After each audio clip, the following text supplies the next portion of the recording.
Hello, everyone, and welcome back to DR SPEAKNOW. I'm David, here with Anna, and welcome to day 17. Hello, everyone.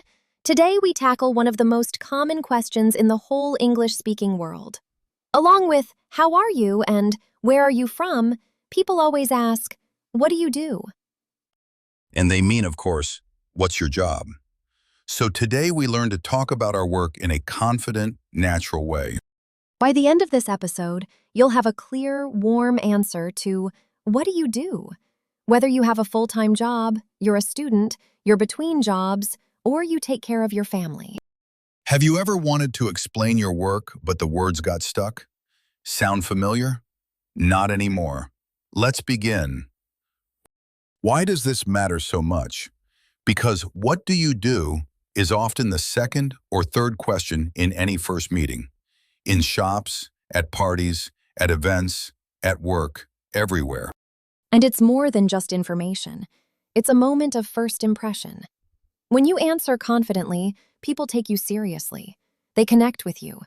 Doors open for friendships, opportunities, and even jobs. But here's the consequence if you can't answer smoothly. That golden first impression moment slips away.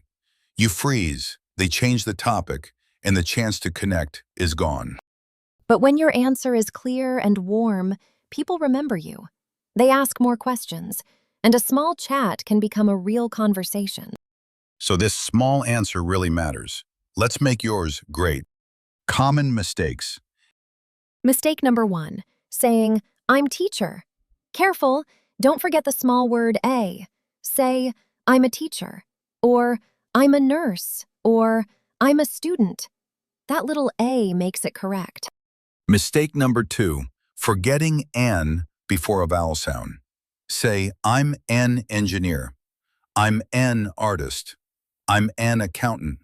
Before a, e, I, o, u, use an instead of a. Mistake number 3, giving only one word. Teacher is a fact, but I'm a teacher is a sentence. Full sentences feel warmer and more confident. Mistake number 4, forgetting to say where. Adding I work at or I work for gives a fuller picture. I'm a nurse. I work at a hospital. That's a real answer. Mistake number 5, sounding negative about your job even by accident. Try to add one warm word. I love my job. It's interesting. Even a small positive touch changes the whole feeling. All fixable. Step by step. Step number 1, I'm a plus the job. I'm a teacher. I'm a nurse. I'm a chef. I'm a driver. Add a or an, no exceptions. Step number 2, I work in plus the place or field. I work in an office. I work in a hospital. I work in a school. I work in tech. Step number 3, I work for plus the company. I work for a big company. I work for a small business. Or, if you like, name the company. I work for Amazon. Step number 4, I'm a student. Perfect for those still in school or university. Add what you study. I'm a student. I study biology. Step number 5, describe your work simply. I teach English. I help patients. I design websites. One sentence about what you actually do brings your job to life. Step number 6, share a feeling about it. I love my job, or it's interesting, or it's hard, but I like it. A warm touch makes your answer memorable. Step number 7, ask back. What do you do? Or, how about you? In action. Anna, what do you do? I'm a nurse. I work in a hospital. I love my job because I help people every day. What do you do? I'm a teacher. I teach English at a small school. It's a hard job, but I love it. Clear, confident, and warm. Mini recap.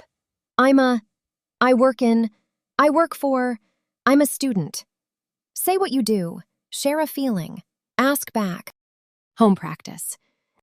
Exercise number 1, your job title. Say it out loud, 5 times. I'm your job. Or, I'm a student. Or, I'm looking for a job. Own it with pride. Exercise number 2, your workplace. I work at or I work in. Practice 5 times using your real place. Exercise number 3, the A and N drill. Practice. I'm a teacher. I'm a nurse. I'm an engineer. I'm an artist. Feel the difference between A and N. Exercise number 4, the full introduction. Say this out loud 3 times. I'm a job. I work at place. I love it because reason. One smooth answer for any conversation. Exercise number 5, the ask back drill. Practice. What do you do? And how about you? 5 times each. Small daily prep, big daily confidence. Feelings. Challenge number 1. My job is hard to explain in English. That's totally normal. Simple is powerful. I work with computers. I help sick people. I teach children. Basic descriptions work perfectly. Don't overcomplicate. Challenge number 2. I don't have a job right now. That's completely fine, and it's more common than people admit. You can say, I'm looking for a job, or I'm between jobs at the moment, or I take care of my family. All are perfectly respectful. Challenge number 3. I feel embarrassed about my job. Please don't. Every honest job has value. A cleaner, a driver, a shop worker, a caregiver, every job matters. Share it with your head held high. Don't give up. Your work is part of your story, and your story is worth telling. Useful words. Job, the work you do to earn money. Company, an organization or business. Colleague, a person you work with. Career, your long-term work path over many years. Try one today. 3 quick questions. Question 1. What small word do we need before teacher? I'm blank teacher. Question 2. What word do we use before a job starting with a vowel sound like engineer? Question 3. What's the friendly question to ask about someone else's work? Well done! Recap. I work in, I work for, I'm a student. Say what you do. Share a feeling. Ask back. You just added one of the most common English questions to your list of confident answers. Beautiful. Our question for you today. Comment below. What do you do? Tell us about your work. And please, like, share, and subscribe to Dr. Speak Now. Keep practicing, stay sharp, and we'll see you in the next episode. This is Dr. Speak Now.